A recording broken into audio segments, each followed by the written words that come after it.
성도 여러분 안녕하십니까? 오늘서부터는 창조냐 진화냐 라는 시리즈를 여러분에게 말씀을 전하도록 하겠습니다. 2017년 우리나라 국회 청문회에서 장관 후보자가 창조론을 믿고 있다고 소란스러웠던 적이 있습니다. 창조냐 진화냐 라는 문제에서 대부분의 국회의원 가운데 창조론을 주장하고 그것이 맞다고 하는 사람은 별로 없는 것처럼 보입니다.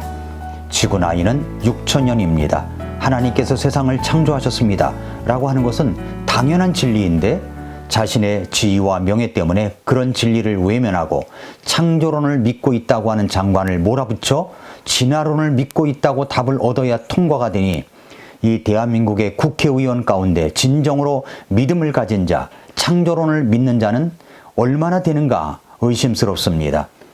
교회를 다니고 예배를 드리고 그런 것이 무엇 때문인지 의심이 됩니다.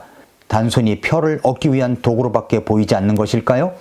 믿음을 갖고 있다면 우리는 창조론을 믿어야 됩니다. 믿음을 갖고 있는 성도 여러분, 창조입니까? 진화입니까? 창조입니다. 학교에서 진화론을 배운 아이들이 집에 와서 부모에게 묻습니다. 우리 조상이 원숭이인가요? 여러분, 이때 무엇이라고 대답해 주겠습니까? 그런데 믿는다고 하는 부모들이 이런 문제에 대해서 속시원히 대답을 해줄 수 있는 사람이 많지 않은 것처럼 보입니다. 하나님께서 처음에 원숭이를 만드셨고 그 원숭이가 수십억 년의 진화를 통해서 사람이 되었단 말인가요? 원숭이는 짐승입니다. 사람은 사람입니다. 빅뱅에 의해 흙덩어리에서 나와 아메바로 변했다가 무수한 진화 과정을 거쳐가지고 사람이 되었다고 믿는 사람에게 무슨 목표가 있고 희망이 있겠습니까? 사람이라면 기본적으로 이런 질문을 심각하게 생각해야 됩니다. 나는 누구인가? 나는 어디서 왔는가? 나는 왜 여기에 있는가? 나는 죽으면 어디로 가는가? 인간이라면 적어도 이런 물음에 진지하게 답을 찾아가야 합니다. 진화 과정을 거쳐가지고 원숭이가 변해서 사람이 되었다고 한다면 그렇게 믿는 사람에게 무슨 목표가 있겠냐 하는 겁니다. 짐승과 근본적으로 다른 것이 무엇이란 말입니까? 고차원의 창조자가 자기의 형상대로 사람을 설계해서 이 땅에 내놓았다고 믿는다면 설계자의 설계 목표대로 삶을 완수하며 살아가야 하지 않겠습니까? 이 세상의 모든 물건에는 그것들을 만든 존재, 메이커가 있습니다. 우리 주변에 있는 펜, 의자, 자동차, 책 모두 메이커가 있습니다. 사람도 메이커가 있습니다. 물건도 메이커가 있는데 하물며 물건을 설계하는 고동 존재인 사람이 흙에서 그냥 생길 수 있단 말입니까? 원숭이가 점차로 변하여 사람이 될 수 있단 말입니까? 창조자가 사람을 만드셨습니다. 사람을 만든 메이커가 그것을 만든 목적에 부입하여 삶을 살았는지 판단할 때가 올 것입니다. 한 번 죽는 것은 사람들에게 정해진 것이고 그 뒤에는 심판이 있습니다. 부적격자로 판단되면 폐기 처분될 것입니다. 진화론은 지난 100여 년 동안 인간 사회 전체를 지배해 왔습니다. 교육기관들은 진화론이 당연한 것으로 학생들에게 가르쳐 왔습니다. 방송 매체들이나 신문들은 진화론의 관점에서 충실한 글들만 쏟아내고 있습니다. 독재자 히틀러는 이런 말을 한 적이 있습니다. 당신이 큰 소리로 오랫동안 여러 차례 거짓말을 하면 사람들은 그것을 믿게 된다. 특히 사람들은 작은 거짓말보다 더 큰 거짓말을 더 잘 믿는다. 히틀러가 한 말입니다. 그렇습니다. 사람들은 큰 거짓말쟁이를 더 잘 믿는 것 같습니다. 이 나라 사회 정치 현실을 봐도 그것을 알 수 있습니다. 진화론의 거짓말의 사고 개념은 인본주의적 철학의 결과로 생겨난 것입니다. 자, 그렇다면 하나씩 살펴볼까요? 그렇다면 진화란 무엇입니까? 위키백과에서는 진화를 이렇게 정의하고 있습니다.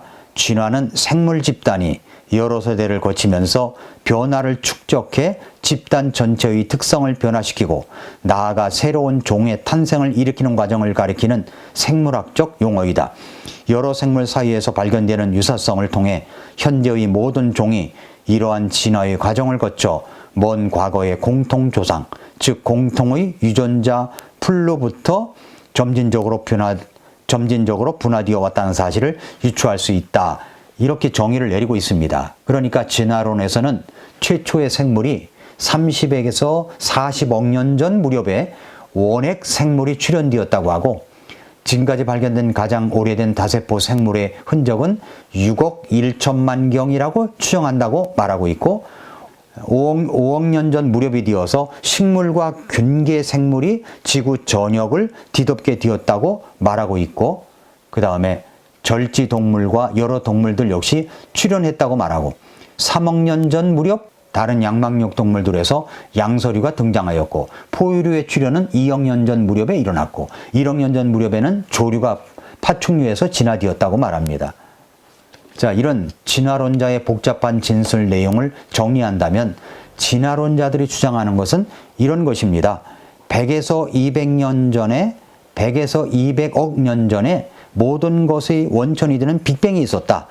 그 다음에 50억 년 전에 지구가 생성되었다. 5천만 년 전에 사람과 원숭이가 공통 조상이 생겼다. 100만 년 전에 첫사람이 나타났다. 무생명에서 생명이 나온다. 저등생명에서 고등생명으로 종의 변화가 생긴다. 이 모든 것은 약육강식, 적자생존이라는 틀 안에서 이루어진다. 사람을 포함한 우주의 모든 것은 아무 목적 없이 무작위 과정을 통해 존재하게 되었다. 결국 사람은 짐승에서 진화된 존재로 궁극적 짐승 이상도 아니고 그 이하도 아니다. 이런 엉터리 이야기를 진화론자들이 주장하고 있고, 교육하는 교육가들이 이 학생들에게 주입시켜 교육하고 있다는 사실에 정말 안타까움이 있습니다. 이런 것들은 진화론의 가설에 불과한 내용들입니다. 가만히 이 진화론의 개통들을 보면 인간이 얼마나 어리석은지 알 수 있습니다. 아니, 어떻게 종이 변할 수가 있습니까? 아니, 종이 저 차원에서 그 차원으로 변할 수가 있단 말입니까? 그것은 상상도 할 수 없는 일입니다. 종은 변할 수 없는 것입니다. 그래서 성경은 창세기 1장 21절에서 말씀하시기를, 하나님께서 큰 고래들과 물들이 풍성히 낸 움직이는 모든 살아있는 창조물을 그것들의 종류대로, 날개 달린 모든 날짐승을 그것의 종류대로 창조하시니라. 하나님께서 보시기에 좋았더라고 하신 것입니다. 종이 변한다는 진화론의 주장과 종이 고정되었다는 성경 말씀 중 어떤 것이 합리적이고 과학적일까요? 성경은 진화론 같은 허구를 믿고 지지하는 사람들을 가리켜서 시편 53편 1절부터 3절에 이렇게 말씀하시고 있습니다.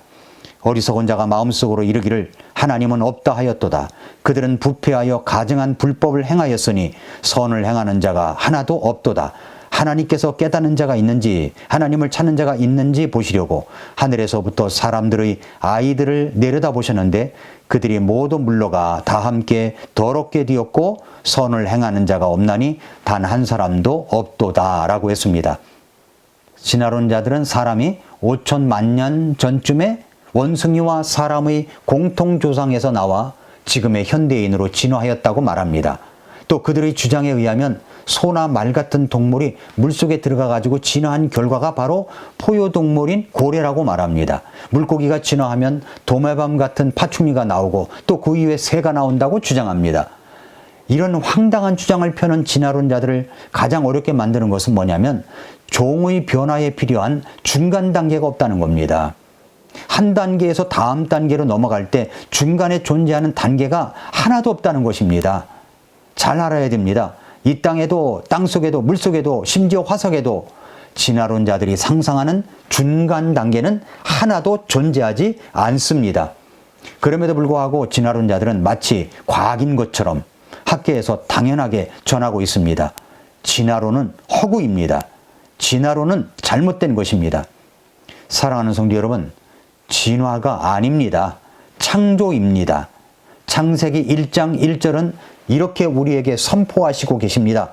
처음에 하나님께서 하늘과 땅을 창조하시니라. 창세기 1장 1절은 성경의 첫 구절인 동시에 창조의 첫 행입니다. 진화가 아니라 창조입니다. 우리는 우리의 창조자 하나님을 믿습니다. 다음 시간에 계속하겠습니다. 오늘도 미라클 모닝입니다.